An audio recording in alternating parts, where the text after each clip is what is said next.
John chapter 10, verse 1. Truly, truly, I say to you, he who does not enter by the door into the fold of the sheep, but climbs in some other way, he is a thief and a robber.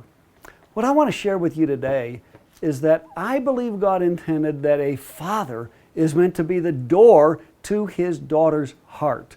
And this principle that Yeshua just outlined here applies in family relationships. What that means is the father is meant to be a screen for young men who may be interested in that father's daughter. See, we don't normally do that in our society today. In our society today, we have a dating system where young men and women just interact and relate with one another, and a young man asks the young woman if she wants to go on a date, or today, vice versa, the woman asks the man if he wants to go on a date, and they just go out and they pair off and they become boyfriend and girlfriend, and there's no father involved in that, no mother involved in that.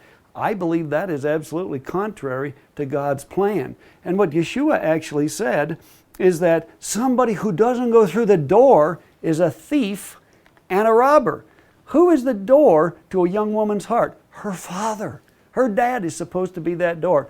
And let me tell you why that is. Do you know that if a father is not in place to protect the virginity and to protect the emotions of his daughter, if he doesn't do that, who ends up having to protect that? That young woman has to protect it herself. She has to protect herself. She has to protect her own sexuality. She has to protect her own emotions. And many, many young, lustful men will be coming to her, ooh, I want to go on a date with you. I want to relate to you. I want to have a relationship with you. Come with me. Let's go on a date. And a young woman has to go through her life with this posture. No, no, no. If she's a virtuous young woman and she wants to walk in emotional purity and sexual purity, she's going to have to say no to a lot of men. Do you know what that does to a heart, the heart of a girl, the heart of a young woman, having to say no, no, no, no, no? That hardens her heart. That puts her in a defensive posture, always pushing men away. Now, do you think that hardness of heart and defensive posture just automatically goes away when she gets married? And the answer is no, it doesn't. So in our society where there is no father in place, there's no door set in place to a young woman's heart. She has to protect her own heart. She will inevitably go into marriage with a hardened heart. She'll go into marriage with a defensive posture. No, no, no. Pushing, defending, protecting herself. And God never intended for that to happen. God's plan, you see it all through Scripture. The father is a door. And the honorable man goes through the door. The honorable man comes to the father and says, Sir, I request your permission to begin to relate to your daughter. And the father is the screen. Now, daughters and fathers I know of that have made that agreement, the daughters love it. They just tell men that want to take them out on dates, hey, go talk to my dad. He's the door to my heart. And I don't just have casual relationships with people because that does untold damage emotionally. That's not my plan. So if you have a serious interest in me, go talk to my dad. And that'll screen them and weed them out very, very quickly. One father and daughter I know of had that agreement. And the dad just gave his daughter business cards and said, you just give my card to any young man that's interested in taking you out on a date. And they actually didn't believe in dating, as it were, but he has an interest in you.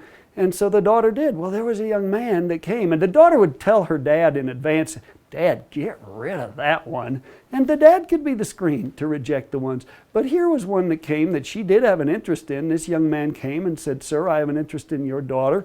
I'd like to get to know her. I don't actually live in your city. I met her at a Christian event that our families were all at, and I'm asking you for permission to begin to write her to get to know her.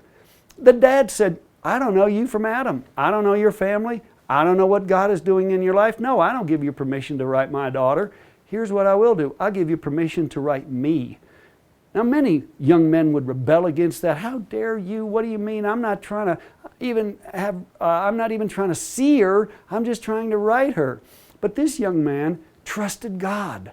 He believed that God was in it. He said, Sir, I would be delighted to write you. So this young man and his father began to correspond and write back and forth. You know, in the course of about 6 months, that father absolutely fell in love with that young man. And he, at his own expense, invited that young man, who was mature, godly, had a vision, had a purpose, was good looking, had all the qualities the father was looking for, and knew that his daughter would appreciate. He flew that young man out, introduced him to his daughter, and said, honey, I believe this is somebody that you really ought to take a look at. And of course, the daughter was already interested. She had to die to herself to wait for that to happen. But you know, that what happened, that couple ended up becoming engaged, ended up marrying, and you know, because that young man went through the door. See, he could have gone around that father. He could have said, I'm not writing you. Why, how dare you put a barrier like that? This is God that's drawing us together. I'll just write her at a friend's house, and her friend will give her the letters, and I don't have to go through your door. He didn't do that. You know, if he would have done that, he would have destroyed something in character that God was trying to develop. Instead, he honored that father and gained the trust and respect of the father. The father supported the relationship. And of course, it was God. They were married. And here's what happened in that young couple's lives. Do you know that they spared themselves much of the turmoil, the so-called adjustment period that many people go through, and waste a decade of their lives trying to get rid of the rebellion and the selfishness that they have because they never learned to honor their parents in teenage years. This young couple didn't have that problem. Were able to launch into their calling and destiny from the very earliest time in their marriage. And you know, there's another awesome testimony of a family that we've gotten to know from Bogota, Colombia. Florian and Raquel Pistulka are the parents. An awesome testimony of their young daughter Salome is right here on this website. If you just click the button right below this video, I want you to hear Salome's testimony. It'll just blow you away. And I encourage you to play it for everybody in your family. So just click the button below and listen to what Salome, a young person, has to say about this concept of a father being the door to her heart. And I pray that you implement this and do the same in your family and share this with others. So just click the button right now. Listen to what Salome has to say.